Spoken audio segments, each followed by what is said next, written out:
जय श्री राम प्यारे भक्तों। आज हम आपको बताने वाले हैं कि हनुमान जी फूट फूट कर कब रोने लगे थे। बहुत ही रोचक कहानी है। पूरी वीडियो देखना है आपको, तभी आपको ये कहानी समझ में आ गई। यदि इस क्वेश्चन का आंसर आप पहले से ही जानते हो तो कमेंट बॉक्स में ज़रूर बताएं कि हनुमान जी फूट फूट कर क्यों रोए थे।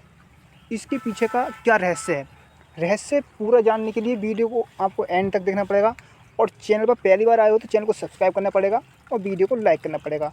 तो एक बार की बात है, मैं बता दूं आपको, जब भगवान नारायण अवतार मर्यादा पुरुषोत्तम राम का जो त्रेता युग में पृथ्वी लोक पर अवतार की समय अवधि जो पूरी हो गई थी, तब ब्रह्मा जी के आदेश अनुसार शनिदेव खुद चलकर आए थे प्रभु राम के पास और उनको इस संदेश पहुंचाया कि हे प्रभु, आपका जो इस त्रेता युग में पृथ्वी लोक पर राम अवतार का समय काल पूरा हुआ, अब आपको इस पृथ्वी से प्रस्थान करना पड़ेगा।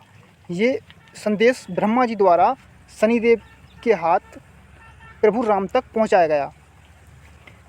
बोला कि आपको सरयू नदी में समाधि लेनी पड़ेगी और ये पृथ्वी लोक त्रेता युग छोड़ना आपको पड़ेगा।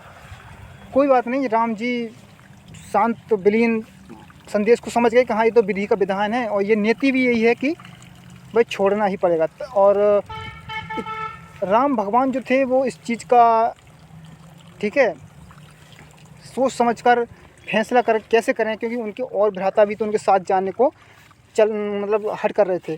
तभी उन्होंने सोचा कि लक्ष्मण और शत्रुघ्न भरत समस्त भैया जो उनकी हट कर रहे थे कि नहीं प्रभु, ठीक है, नहीं भैया हम ही चलेंगे। और इधर हनुमान जी तो कैसे इन सबको छोड़ करके श्री राम जी अब अलग ही समाधि ले लें, क्यों ना।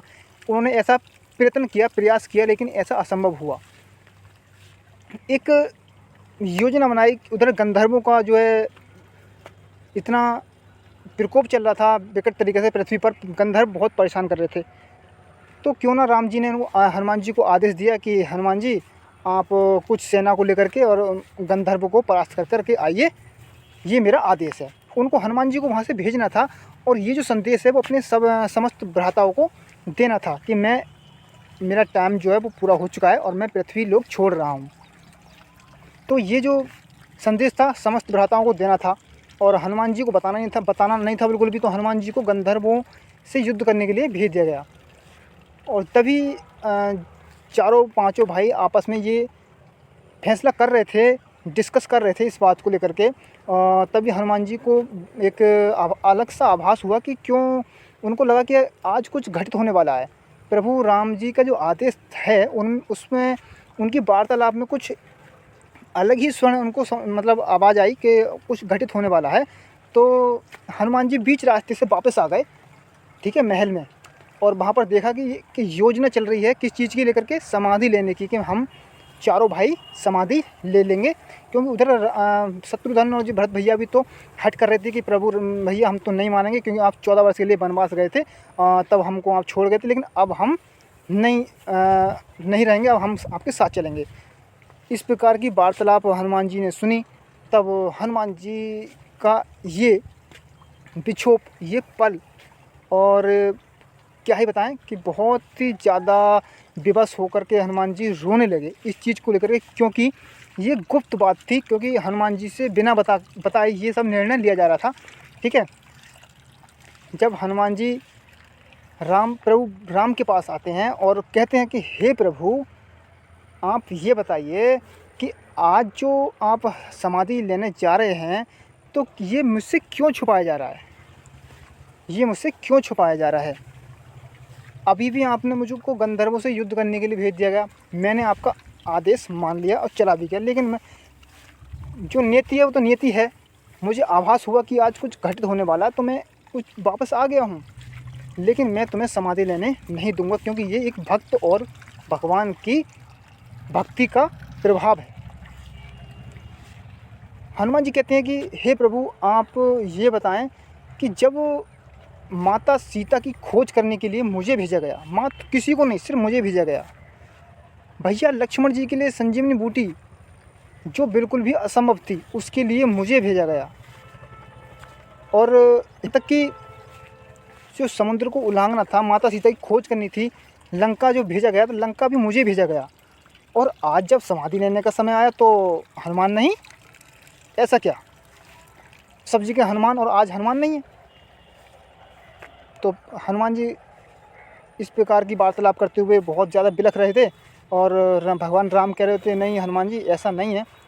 हनुमान जी और ज़्यादा नहीं, मैं समझ रहा हूँ आप क्यों मुझसे छुपा रहे हो, मुझे क्यों साथ में ले जा रहे हो, क्योंकि मैं एक अनाथ तो नहीं लेकिन एक आन गांव का एक तुच्छ सा बानर हूँ, है इसीलिए ना इस प्रकार की वो भेदभाव वाली बात कर रहे थे कि मैं एक अपने माँ बापों को छोड़ कर आ गया हूँ, यहाँ मेरा कोई नहीं है, इसलिए मुझे जो है अलग किया जा रहा है।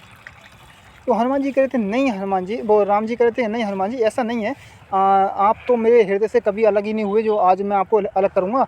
और ये तो विधि का विधान है, ये तो नियति है जो आपको पृथ्वी लोक पर रहने का मौका मिल रहा है। और मेरा जो अभी पृथ्वी लोक पर समय अवधि समाप्त हो गई है और मुझे जाना ही होगा। तो दोस्तों यार ये जो पल था बहुत ही विलीन, जब राम जी कर रहे थे कि नहीं मैं समाधि लेनी पड़ेगी, और हनुमान जी कह रहे थे कि मैं समाधि नहीं लेने दूंगा किसी भी। हनुमान जी यहाँ तक कि कैलाश पर्वत शिव जी के पास भी गए थे कि हे भोलेनाथ आप ही कुछ कर सकते हो और इस निर्णय से मुझे, इस विपदा से मुझे उबारिए और प्रभु राम को रोकिए समाधि लेने से। लेकिन जो नियति है, विधि का विधान है, जो लिख दिया एक बार ठीक है वो लिख दिया, वो तो होना ही था। और आखिरकार में हम जो प्रभु राम थे उनको समाधि लेनी पड़ी। समस्त चारों भाई और हनुमान जी वहीं पर रहे पृथ्वी लोक पर, और गंधमादन पर्वत पर वहाँ पर उनका एक स्थान दे दिया, ठीक है। और भक्त से भगवान बनने का उनको वरदान दे दिया। आज हनुमान जी भक्त से भगवान हैं। तो अब आपको वीडियो समझ में आ गई होगी कि हनुमान जी बिलख बिलख कर क्यों रोए थे, क्यों इतना क्या कारण था। तो आई होप ठीक है दोस्तों, वीडियो आपको पसंद आ गई होगी। वीडियो को लाइक कर देना, चैनल को सब्सक्राइब कर देना और कमेंट बॉक्स में जय श्री राम ज़रूर लिखना आपको।